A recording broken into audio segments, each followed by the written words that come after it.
అంశం ఏంటంటే తప్పనిసరిగా ఇక్కడ ప్రస్తావన చేయవలసినటువంటి అంశం పోలీస్ హెరాస్మెంట్. ఈ ప్రభుత్వం ఎవరైతే వైఎస్ఆర్ కాంగ్రెస్ పార్టీకి యాక్టివ్గా ఉంటారో వాళ్ళ మీద తప్పుడు కేసులు పెడతా ఉంది. చాలా భారీగా తప్పుడు కేసులు పెట్టేటువంటి కార్యక్రమం చేస్తూ ఉంది. మీ అందరికీ నేను మనవి చేస్తున్నా, ఎంత దారుణం అంటే పోసాని కృష్ణమురళి ఆయన మీద 17 కేసులు పెట్టారు. ఆయన్ని రిమాండ్కి పంపారు, జైల్లో ఉన్నాడు. అన్ని కేసుల్లోనూ కొన్నిటిని క్వాష్ చేసింది హైకోర్టు, కొన్నిటికి లోయర్ కోర్టు బెయిల్ ఇచ్చింది. ఇవాళ ఖచ్చితంగా పోసాన కృష్ణమురళి రిలీజ్ కావాలి.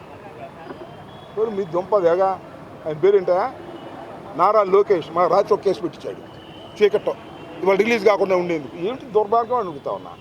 పోసాన కృష్ణమురళి గారి మీద పెట్టినటువంటి 17 కేసుల్లోనూ కోర్టుల ద్వారా మేము రిలీఫ్ చేసుకొని విడుదలకు సిద్ధంగా ఉన్నటువంటి పోసాన కృష్ణమురళి గారి మీద రాత్రి టక్కన లోకేష్కి మెలకు వచ్చి డీజీపీకి ఫోన్ చేసి మళ్ళా కేసు పెట్టండి, లోపల బారేయండి అని అంటే ఏంది ఇది ఆటవిక రాజ్యమా? ఇది ఏ రాజ్యం అని అడుగుతా ఉన్నా. లోకేష్ని అడుగుతా ఉన్నా, చంద్రబాబుని అడుగుతా ఉన్నా. హోం మంత్రి నేను అడగను, ఎందుకంటే ఆమె దగ్గర ఏమీ లేదు, ఆమె దగ్గర మైక్ తప్ప ఏమీ లేదు. ఏమిటి దుర్మార్గం అని అడుగుతా ఉన్నా. అంతేకాదు అవుతు శ్రీధర్ రెడ్డి అరెస్ట్ చేశారు, తీసుకువెళ్ళి నెల్లూరు జైల్లో పెట్టారు. కోర్టు ఏమి తీర్పిచ్చిందో చూశారు కదా. అన్నెసరిగా కేసులు పెడుతున్నారు, మీరు దుర్మార్గం కేసులు పెడుతున్నారు. తక్షణమే రిలీజ్ చేయండి అని ఇవాళ హైకోర్టు మాట్లాడింది. అంటే పోలీసులు ఎంత దారుణంగా వ్యవహరిస్తున్నారో మీకు ఇదే ఉదాహరణ మనం చేస్తున్నాం. అంతేకాదు మరొకటి కూడా ఇవాళ సుప్రీం హైకోర్టులో ఒక వ్యాఖ్య చేశారు.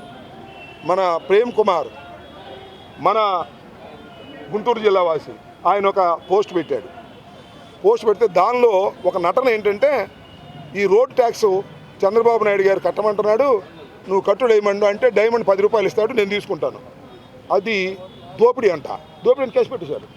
డైమండ్ దగ్గర నేను దోపిడీ చేస్తాను. మేము ఇద్దరం కలిసి ఒక పోస్ట్ పెట్టాం, ఒక వ్యంగ్యంగా పెట్టాం. డైమండ్ 10 రూపాయలు ఇచ్చాడు. డైమండ్ దగ్గర అంబటి రాంబాబు దోపిడీ 10 రూపాయలు చేశాడు, ఎక్స్ట్రాక్షన్ అని కేసు పెట్టారండి. దానికి రిమాండ్ చేశారు. అంటే నేను మాట చెప్తే వింటారా మీరు? చిరంజీవి గారి సినిమా చూశారుగా, బాలకృష్ణ గారి సినిమా చూశారుగా, ఎంతమందిని చంపేస్తారు? టపా టపా టపా టపా కాల్ చేస్తారు. వాళ్ళందరి మీద ఇక మర్డర్ కేసు పెట్టాలిగా, సినిమాలో షూటింగ్ లాగా. ఇది అంతేగా. ఇలాంటి దౌర్భాగ్యమైనటువంటి కేసులు పెట్టి వైఎస్ఆర్ కాంగ్రెస్ పార్టీ కార్యకర్తలను వేధించేటటువంటి కార్యక్రమం నారా లోకేష్ గారి నాయకత్వంలో, రెడ్ బుక్ నాయకత్వంలో జరుగుతూ ఉంది. 9 మాసాలు అయిపోయింది, ఇంకా 4 సంవత్సరాలు మాత్రమే ఉంది. గుర్తుపెట్టుకోమని మనం చేస్తున్నా.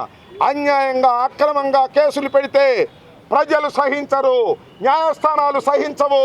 దీనికి మూల్యం చెల్లించవలసినటువంటి అనివార్యమైన పరిస్థితి ఆ లోకేష్ పప్పుకి త్వరలోనే వస్తుందని కూడా ఈ సందర్భంగా మీ ద్వారా వారికి హెచ్చరిక చేస్తున్నానని ఈ సందర్భంగా చెప్పదలుచుకున్నాను. Thank you.